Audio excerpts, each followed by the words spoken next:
Oh, yellow.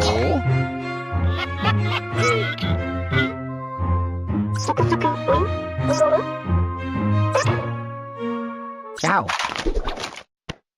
Oh yeah! Ho ho! I did it! Oh yeah! Oh yeah! Ah! Oh! Oh! Oh! Phew! Ah!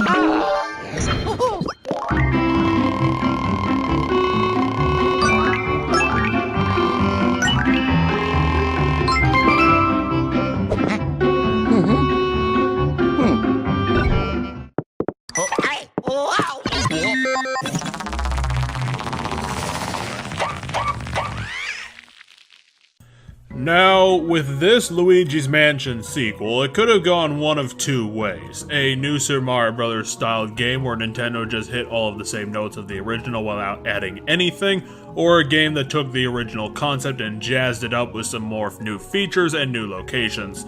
Thankfully, with this boss fight here, Dark Moon seems to be heading to the second camp, and the fact that this game was largely produced by an outside developer, now a retro studio-styled second party to Nintendo, is a large reason why that happened.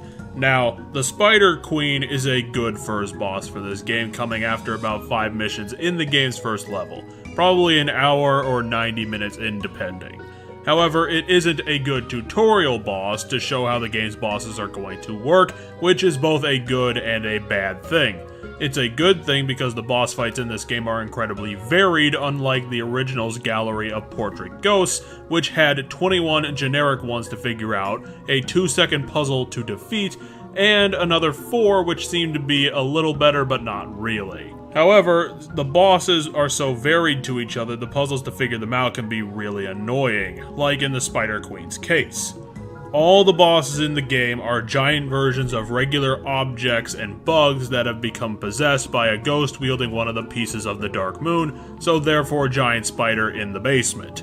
From the rest of the level, you can gather that the web sacks are basically fuse wire, and so the first phase is easily figured out once you know the Spider Queen is weak to the flashlight. So it's an introductory phase to tell you what the weakness is.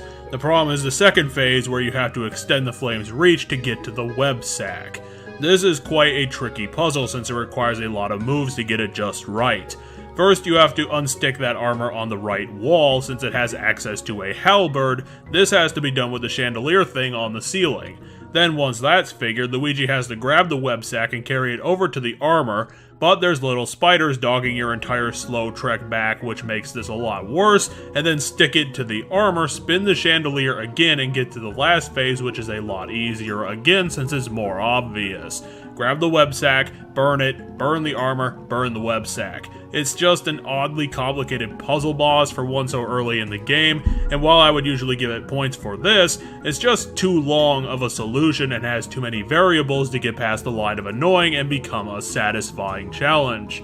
the Spider Queen isn't even really a boss in this part of the game, since it's basically just another puzzle variable. And it can only really attack Luigi when he screws up on grabbing the web sacks. So in the end, I'd say that the Spider Queen boss fight is quite impressive for a Nintendo boss, but also quite annoying. I mean, you saw how stuck I was in the video that you just watched and how many errors I had to try on this, and trust me, a blind player isn't going to be able to just figure it out without dumb luck on their side, which is what I do with most of these videos, a blind playthrough.